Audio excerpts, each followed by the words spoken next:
Chapitre 11. Données de tuyauterie. Passons maintenant à données tuyauterie. Cette diapositive présente la longueur d'engagement des filets de tuyauterie et les critères de données de tuyauterie pour réaliser un joint étanche. La longueur d'engagement, désignée par la dimension A, est la somme de L1, la longueur de serrage à la main, et de L3, la longueur de serrage à la clé pour le filet interne. Par exemple, elle est définie selon la norme pour chaque taille, 0,27 pouces pour un huitième de pouce et 0,53 pouces pour un demi-pouce. Les autres valeurs détaillées sont basées sur les normes ASME B1.20.1 et B36.10 m. Nous vous invitons donc à vérifier d'abord le diamètre nominal, le matériau et la classe de chedule, comme STD ou XS, de votre tuyauterie avant de consulter les valeurs nécessaires. Je vais vous présenter la structure des colonnes du tableau de données de tuyauterie. À gauche du tableau se trouve la colonne d'identification, suivie de la taille nominale du tuyau en pouces. Vient ensuite la colonne de l'épaisseur de paroi, représentée par le symbole de variable T. Cette valeur T sert de dimension de référence pour calculer la section métallique et le poids du tuyau que nous aborderons plus tard. La colonne d'identification regroupe à la fois les numéros de chedule pour les tuyaux en fer et pour l'acier inoxydable. Ce tableau est un document de référence illustrant le système de numérotation des chedules pour l'acier inoxydable et ses critères. Pour différencier l'acier inoxydable de l'acier au carbone, on ajoute un S après le numéro de chedule, comme 5S ou 40S. Comme le chedule de l'acier au carbone et le chedule S de l'acier inoxydable sont indiqués côte à côte pour un même diamètre nominal, veuillez vérifier clairement la différence entre les deux normes lors de la conception. Le diamètre extérieur et l'épaisseur de paroi sont tous deux exprimés en pouces, et nous vous recommandons de consulter directement les valeurs nécessaires sur la base de la norme ASME B36.19 m. Ce tableau est un document de référence regroupant les valeurs réelles du diamètre extérieur et de l'épaisseur de paroi par chedule pour les tuyaux de petit diamètre, de 1/8 de pouce à 1 demi-pouce.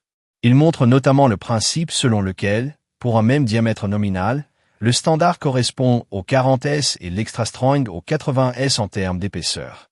Par exemple, pour un quart de pouce, on distingue le 10S à 0,065 pouces et le standard 40S à 0,088 pouces. Plutôt que de mémoriser tous les chiffres, veuillez d'abord vérifier le diamètre nominal lors de la conception, puis trouver et appliquer la valeur T de l'épaisseur de paroi pour le chedule requis. Le groupe de colonnes à droite du tableau concerne les informations de surface et de poids. La surface interne transversale représente la section transversale à l'intérieur du tube où circule le fluide, et le poids du tuyau indique la masse du tube en acier par pied, exprimée en livres par foot. La section métallique est la surface occupée par la paroi du tube, c'est-à-dire la surface de la partie métallique. Les valeurs de surface sont exprimées en pouces carrés et sont toutes calculées à partir de l'épaisseur de paroi T et du diamètre extérieur vu précédemment. Cette partie définit la colonne du diamètre intérieur, tout en précisant que la section métallique est exprimée en pouces carrés. Le diamètre intérieur est représenté par le symbole de variable D, et le diamètre intérieur D est égal au diamètre extérieur moins 2 fois l'épaisseur de paroi T. Cette valeur D est la dimension de référence pour calculer la section d'écoulement et la vitesse du fluide. Il est utile de garder à l'esprit que pour un même diamètre nominal, si le numéro de chedule augmente, l'épaisseur de paroi T augmente, et par conséquent, le diamètre intérieur D diminue. Ce tableau contient les données de diamètre intérieur, de section et de poids selon le diamètre nominal et le chedule de la tuyauterie, illustrant la corrélation où l'augmentation de l'épaisseur de paroi réduit le diamètre intérieur et augmente le poids. Par exemple, pour la section 1/8 de pouce, on peut voir que le diamètre intérieur diminue de 0,307 pouces à 0,215 pouces à mesure que le chedule s'épaissit, et pour la section 1 demi-pouce, le poids du tuyau augmente de 0,54 livres à 1,71 livres par foot. Veuillez noter que la surface du fluide est distinguée entre le petit A en pouces carrés et le grand A en pieds carrés. Veuillez consulter directement les valeurs détaillées selon vos conditions de conception, en vérifiant d'abord le diamètre nominal et le chedule avant d'extraire et d'utiliser les grandeurs physiques nécessaires. Cette diapositive définit les sources et les conventions de notation qui garantissent la fiabilité du tableau de données de tuyauterie. Par exemple, les données d'épaisseur de paroi et de poids suivent les normes ASME B36.10 m et B36.19 m, et les abréviations comme STD ou XS signifient respectivement standard, extra strong. Pour l'acier inoxydable, veuillez vérifier les numéros de chedule avec un S après le chiffre, comme 40S ou 80S. Ce tableau étant un document de référence où les mêmes conventions s'appliquent à toutes les plages de diamètres nominaux, nous vous recommandons de trouver directement les valeurs nécessaires en fonction du matériau et du numéro de schedule de votre tuyauterie. Je souhaite vous présenter la structure des entêtes du tableau, spécifiquement les colonnes du diamètre nominal et de l'épaisseur de paroi. Sous la zone d'identification en haut du tableau se trouve la colonne de la taille nominale du tuyau, nominal pip size, en pouces, suivie de la colonne de l'épaisseur de paroi, wall thickness. L'épaisseur de paroi est représentée par le symbole de variable T et l'unité est le pouce. Pour faire tenir plusieurs groupes de diamètres nominaux côte à côte sur une seule page, la colonne du diamètre nominal est répétée 2 fois. L'épaisseur de paroi T est la dimension de base correspondant à la différence entre le diamètre extérieur et le diamètre intérieur des divisés par 2, et c'est cette valeur T qui détermine s'il s'agit d'un standard STD, extra strong XS, double extra strong XXS, ou d'un numéro de schedule spécifique. Ce segment présente la définition du symbole de variable pour la colonne de l'épaisseur de paroi. Dans le tableau, les valeurs numériques de la colonne wall thickness sont identifiées par le symbole de variable T, et l'unité est le pouce. La valeur T varie selon chaque schedule, du standard STD, extra strong, double extra strong, jusqu'au schedule 5S à 80S. Pour un même diamètre nominal, plus T est grand, plus le diamètre intérieur D est petit, et plus la section occupée par le métal augmente. En fin de compte, l'épaisseur de paroi T est la dimension la plus critique qui détermine le poids du tuyau et sa classe de pression, c'est-à-dire le schedule. Le segment suivant présente la structure du tableau où la colonne de l'épaisseur de paroi est répétée en paire avec le diamètre nominal. La colonne nominale pip size et la colonne wall thickness forment une paire qui se répète plusieurs fois dans le tableau. Le symbole dans le corps des données est systématiquement T et l'unité est le pouce.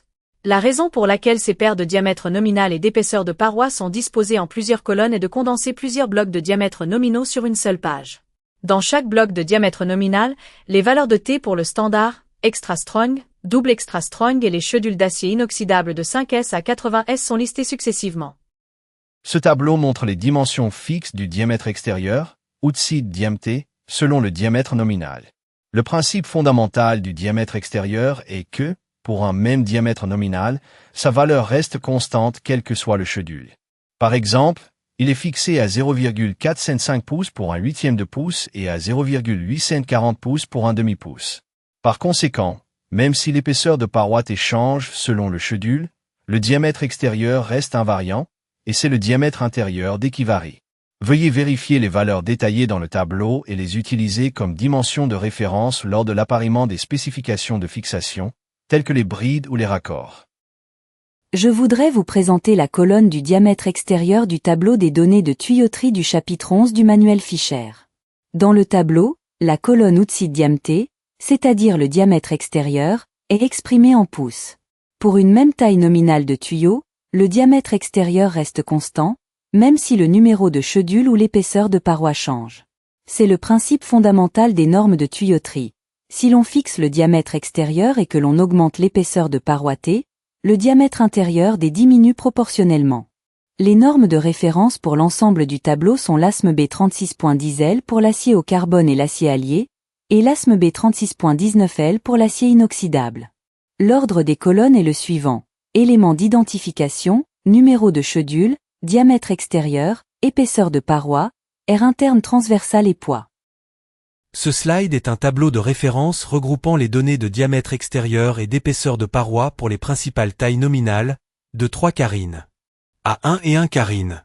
Par exemple, le diamètre extérieur d'un tuyau de 3 carines est de 1,051 in, et l'épaisseur de paroi varie de 0,065 à 0,308 in.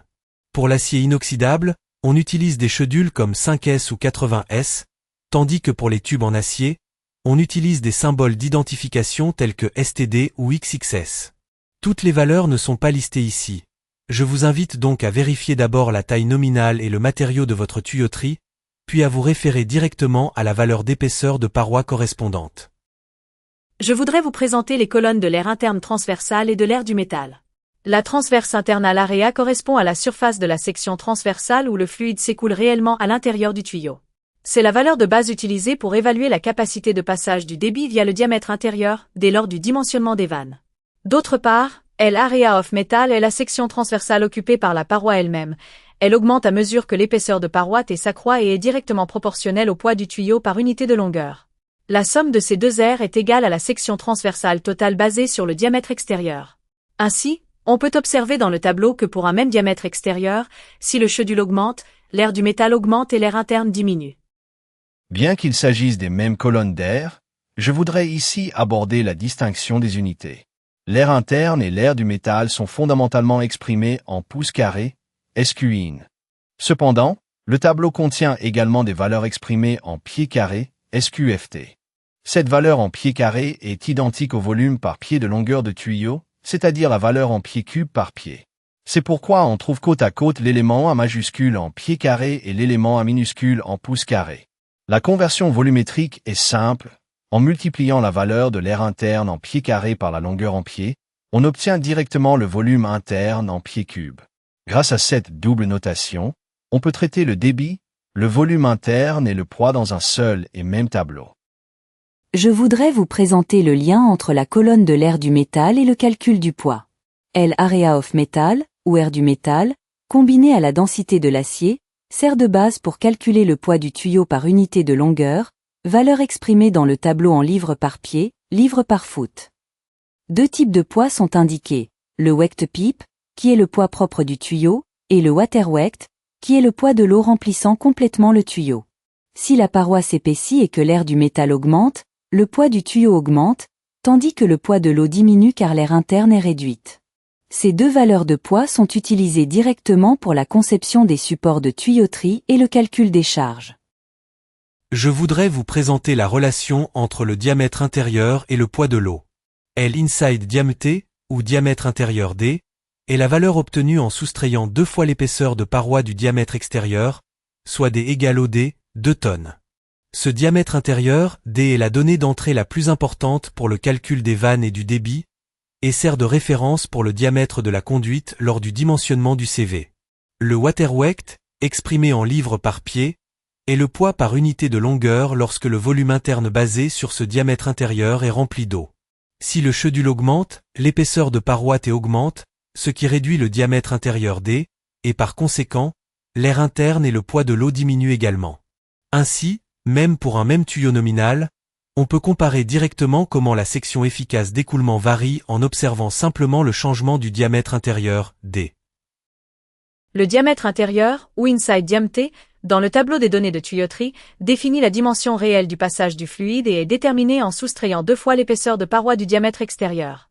Par exemple, pour un même diamètre nominal, si le numéro de chedule augmente, l'épaisseur de paroi T augmente, réduisant ainsi le diamètre intérieur D.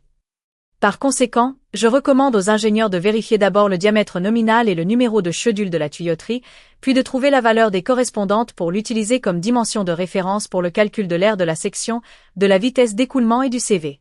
Ce tableau étant basé sur les normes ASME B36.10M et B36.19M, veuillez impérativement vérifier la norme applicable pour vous référer aux dimensions exactes. Je voudrais maintenant vous présenter la configuration des colonnes où le poids de l'eau et le diamètre intérieur sont placés ensemble. Le water wect indiqué dans l'entête désigne le poids de l'eau contenue dans un pied de tuyauterie, exprimé en livres par pied. Ce poids d'eau est proportionnel à l'aire interne de la tuyauterie et est donc déterminé par le carré du diamètre intérieur D. Dans le même tableau, le diamètre intérieur, D, est présenté en pouces, appairé à ce poids d'eau. Le poids de l'eau est utilisé pour calculer la charge lorsque la tuyauterie est pleine, indépendamment du poids propre de la tuyauterie. Toutes ces valeurs sont extraites des données ASME B36.10M et B36.19M. Ce tableau présente les valeurs de données de tuyauterie pour la plage de diamètres nominaux allant de 1 in à 1,5 in, illustrant les changements de propriétés physiques selon la variation du chedule. Par exemple, on observe que si le chedule augmente, le diamètre intérieur diminue de 0,920 à 0,434 in, tandis que le poids de la tuyauterie a tendance à augmenter de 0,69 à 2,44 livres par foot. Notez particulièrement que l'aire de la section A en pieds carrés est identique à la valeur du volume en pieds cubes par pied de tuyauterie. Veuillez vous référer directement au tableau selon vos conditions de conception pour intégrer dans vos calculs la corrélation entre l'augmentation du chedule, la réduction de l'aire de la section et l'augmentation du poids propre. Cette partie concerne les sources et les conventions de notation du tableau des données de tuyauterie. Le tableau couvre les tuyaux en acier au carbone, en acier allié et en acier inoxydable. Les informations d'identification, les épaisseurs de parois et les poids sont extraits des normes ASME B36.10M et B36.19M. Concernant les abréviations, STD désigne standard, XS désigne extra strong et XXS désigne double extra strong. De plus, rappelez-vous que la valeur de l'air interne transversal exprimée en pieds carrés est exactement égale au volume en pieds cubes par pied de tuyauterie. Ce bloc indique que le tableau se poursuit sur la page suivante. Ce bloc contient les éléments de l'entête du tableau des données de tuyauterie et je voudrais vous présenter l'identification, le diamètre nominal et l'épaisseur de paroi T. Le diamètre nominal est exprimé en pouces et constitue l'élément de référence pour distinguer chaque ligne du tableau. L'épaisseur de paroi T est également en pouces et est la dimension clé déterminée par le numéro de schedule. La colonne d'identification inclut les mentions STD, standard, XS, extra strong, XXS, double extra strong, ainsi que le numéro de schedule. Pour un même diamètre nominal, si l'épaisseur de paroi T augmente, le diamètre intérieur D diminue. Cette épaisseur T, avec le diamètre extérieur, sert de base pour calculer le diamètre intérieur, l'aire de la section et la résistance à la pression interne. Je voudrais maintenant vous présenter la colonne de l'épaisseur de paroi du tableau des données de tuyauterie, c'est-à-dire la wall thickness T. Le T indiqué dans l'entête désigne l'épaisseur de la paroi du tuyau, exprimée en pouces et définie par le numéro de schedule. Concernant la relation avec le diamètre intérieur, D égale au D, 2 tonnes, ce qui signifie que l'on obtient le diamètre intérieur en soustrayant l'épaisseur des deux parois du diamètre extérieur. Par conséquent, si T augmente, l'aire de la section et le diamètre intérieur D diminue, tandis que le poids du tuyau augmente. Pour un même diamètre nominal, le XS est plus épais que le STD, et le XXS est encore plus épais que le XS. Toutes ces valeurs sont extraites des normes ASME B36.10M et B36.19M. Cette diapositive traite des colonnes relatives aux dimensions nominales des tuyaux et à l'épaisseur de paroi dans le tableau des données de tuyauterie à la page 251, et présente le système de dimensions standard selon les normes ASME B36.10M et B36.19M. Par exemple, pour un diamètre nominal de 1/8 in, la valeur de l'épaisseur de paroi T est définie différemment selon le schedule choisi. Les autres valeurs détaillées sont organisées pour que les ingénieurs puissent y référer directement en fonction des conditions de conception. Par conséquent, veuillez d'abord vérifier le matériau et la dimension nominale du tuyau requis, puis identifier la valeur de l'épaisseur de paroi T correspondant à la classe de pression requise pour l'intégrer à votre conception. Cette diapositive traite de la colonne du diamètre extérieur dans le tableau des données de tuyauterie et illustre le principe selon lequel, pour une même dimension nominale, le diamètre extérieur reste constant quel que soit le schedule. Par exemple, le diamètre extérieur d'un tuyau nominal de 1,2 in est fixé à 1,9 in et celui d'un tuyau nominal de 2 in à 2,375 in. Ainsi, plus l'épaisseur de paroi augmente, plus le diamètre intérieur et la section transversale du flux diminuent. Les classes de résistance telles que STD ou XS sont également basées sur ce diamètre extérieur, seule l'épaisseur variant. Pour les autres valeurs détaillées, nous invitons les ingénieurs à se référer directement à la dimension nominale correspondante lors de l'examen de la compatibilité dimensionnelle des accessoires tels que les brides ou les vannes. Cette diapositive est un tableau de référence résumant la relation entre le diamètre extérieur, le système d'identification et le numéro de schedule. Elle montre fondamentalement que, pour un diamètre extérieur identique, l'épaisseur de paroi T augmente à mesure que le numéro de schedule s'élève. Par exemple, pour un nominal de 1,2 in. Avec un diamètre extérieur de 1,9 in, l'épaisseur de paroi varie de 0,065 à 0,4 in. Selon le schedule. Les ingénieurs sont invités à consulter les autres valeurs détaillées selon leurs conditions de conception, et à noter en particulier que la valeur de la surface interne exprimée en pieds carrés, SQFT, peut être utilisée comme valeur de volume en pieds cubes pour un pied de longueur de tuyau. Cette diapositive contient des informations détaillées sur les colonnes du diamètre extérieur pour les diamètres nominaux de 1 et 1/4 in, 2 in, ET2 inches, dans le tableau des données de tuyauterie. Ce tableau montre la corrélation entre le diamètre extérieur et l'épaisseur de paroi selon le système de numérotation des schedules pour les dimensions de tuyaux en acier, iron pipe size, et les séries en acier inoxydable. Par exemple, pour un diamètre nominal de 1 et 1 quart in. Le diamètre extérieur est de 1,660 in. Et l'épaisseur de paroi est déterminée entre 0,065 et 0,4 cents in, selon le numéro de schedule choisi. Les autres valeurs sont organisées pour que les ingénieurs puissent s'y référer directement selon les conditions de conception. Veuillez donc d'abord identifier le diamètre nominal requis, puis vérifier l'épaisseur de paroi et le poids correspondant au numéro de schedule selon la norme applicable, ASME 36.10m ou B36.19m. Je vais maintenant vous présenter les colonnes de la surface interne transversale et de la surface du métal dans le tableau des données de tuyauterie. La transverse internal area désigne la surface de la section transversale interne où le fluide circule réellement lors d'une coupe transversale du tuyau. À l'inverse, l'area of metal, soit la surface du métal, est la section transversale occupée par la paroi elle-même. Plus l'épaisseur de paroi augmente, plus cette valeur augmente et, simultanément, la surface interne diminue.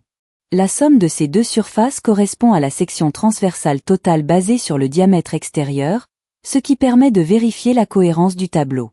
De plus, gardez à l'esprit que lorsque la surface interne est exprimée en SQ.ft, pied carré, elle correspond à la valeur du volume en pieds cubes par pied de longueur de tuyau, ce qui est directement utile pour les calculs de débit et de volume. Je vais poursuivre avec la présentation des colonnes de la surface interne et de la surface du métal exprimées en pouces carrés. Les deux éléments de surface expliqués précédemment sont ici présentés en pouces carrés, square inch, ce qui facilite la comparaison directe en pratique. En particulier, l'area of metal, surface du métal, est la valeur de départ pour calculer le poids d'une longueur de tuyau. Pour un même diamètre nominal, plus le numéro de schedule est élevé, plus la paroi est épaisse, augmentant ainsi la surface du métal et réduisant proportionnellement la surface interne où circule le fluide. Par ailleurs, comme les surfaces en pouces carrés peuvent être converties en valeur de pieds carrés en multipliant ou divisant par 144, la vérification croisée des deux unités permet de réduire les erreurs de lecture du tableau. Parmi les éléments horizontaux du tableau des données de tuyauterie, je vais vous présenter la surface du métal, soit l'area of metal. La section transversale totale d'un tuyau se divise principalement en deux parties, la surface interne où circule réellement le fluide et la surface du métal occupée par la paroi du tuyau. Dans le tableau, cette surface du métal est inscrite en pouces carrés, square inch. Pour un même diamètre nominal, si le numéro de schedule passe de STD à XS, XXS, ou de 5S à 40S, 80S, l'épaisseur de paroi augmente, et la surface du métal augmente proportionnellement. Il est important de se rappeler que cette surface du métal est la valeur de base pour calculer le poids du tuyau par unité de longueur, soit en livres par pied, livres par foot. Cette section traite du flux horizontal du tableau, partant de la surface transversale en pouces carrés pour aboutir au poids de l'eau, water weight, et au diamètre intérieur, inside diamètre. Le poids de l'eau est la valeur exprimée en livres par pied, livres par foot, correspondant au poids de l'eau nécessaire pour remplir un pied de longueur de tuyau. Le diamètre intérieur est désigné par le symbole D et est exprimé en pouces. En connaissant ce diamètre intérieur, D, on peut calculer la surface interne en pouces carrés, puis multiplier cette valeur par la densité de l'eau pour obtenir le poids de l'eau. En résumé, au sein d'une même ligne, la surface transversale, le poids de l'eau et le diamètre intérieur forment un ensemble utilisé pour évaluer la capacité de la tuyauterie. Je vais vous présenter la colonne du diamètre intérieur dans le tableau des données de tuyauterie. Le diamètre intérieur, exprimé en pouces dans le tableau, est désigné par le symbole D. Le diamètre intérieur D est obtenu en soustrayant 2 fois l'épaisseur de paroi du diamètre extérieur, soit OD, 2 tonnes. L'unité est le pouce. Pour un même diamètre nominal, si le numéro de schedule augmente, l'épaisseur de paroi T augmente, et le diamètre intérieur D diminue proportionnellement. Cette valeur de diamètre intérieur est une donnée d'entrée directe pour calculer la vitesse d'écoulement, la perte de charge ou pour le dimensionnement des vannes, il est donc crucial de la vérifier avec précision. Ici, nous organisons les entêtes combinées du tableau reliant le diamètre intérieur en pouces, le poids de l'eau et à nouveau le diamètre intérieur. Le diamètre intérieur D est en pouces, et le poids de l'eau est inscrit en livres par pied, livres par foot, pour un pied de tuyau rempli d'eau. Comme la surface interne est proportionnelle au carré du diamètre intérieur, le poids de l'eau augmente rapidement à mesure que le diamètre intérieur D s'accroît. Le poids de l'eau est une valeur convertie en multipliant la surface interne par la densité de l'eau et l'unité de longueur. En pratique, on additionne le poids propre du tuyau et ce poids de l'eau pour concevoir les supports de tuyauterie et calculer les charges. Ce tableau fournit les données de surface transversale et de poids pour 3 diamètres nominaux, illustrant la corrélation des valeurs physiques en fonction de la variation du numéro de Schedule. Par exemple, pour le premier groupe, le diamètre intérieur varie de 1,770 à 1,100 in, et on peut observer que le poids du tuyau varie ainsi de 1,28 à 6,41 livres par foot. On note que plus le numéro de Schedule est élevé, plus le diamètre intérieur, D et la surface interne A diminue, tandis que le poids du tuyau augmente. Veuillez donc vérifier les valeurs de la ligne correspondante selon les spécifications du tuyau que vous concevez. Notez particulièrement que la surface exprimée en pieds carrés a la même valeur numérique que le volume pour un pied de longueur de tuyau, ce qui doit être pris en compte lors des calculs de débit ou de volume. Ce tableau est un document de référence définissant les sources des données de tuyauterie et les conventions de notation afin d'assurer la cohérence des données. Par exemple, STD désigne le tuyau standard et XS le tuyau extrafort. Pour l'acier inoxydable, les schedules sont distingués par le suffixe S, comme dans 5S ou 10S. Les autres valeurs détaillées et normes sont organisées pour que les ingénieurs puissent s'y référer directement selon leurs conditions de conception. Par conséquent, veuillez d'abord vérifier les normes sources telles que l'ASME B36.10m, puis sélectionner les valeurs correspondant aux matériaux et à l'épaisseur de paroi requis. Ce tableau est un document de référence regroupant les données d'épaisseur de paroi en fonction du diamètre nominal pour les tuyauteries en acier au carbone, en acier allié et en acier inoxydable. Par exemple, pour un diamètre nominal de 1/2 in, vous pouvez constater que l'épaisseur de paroi varie selon la norme, qu'il s'agisse du numéro de Schedule ou du STD.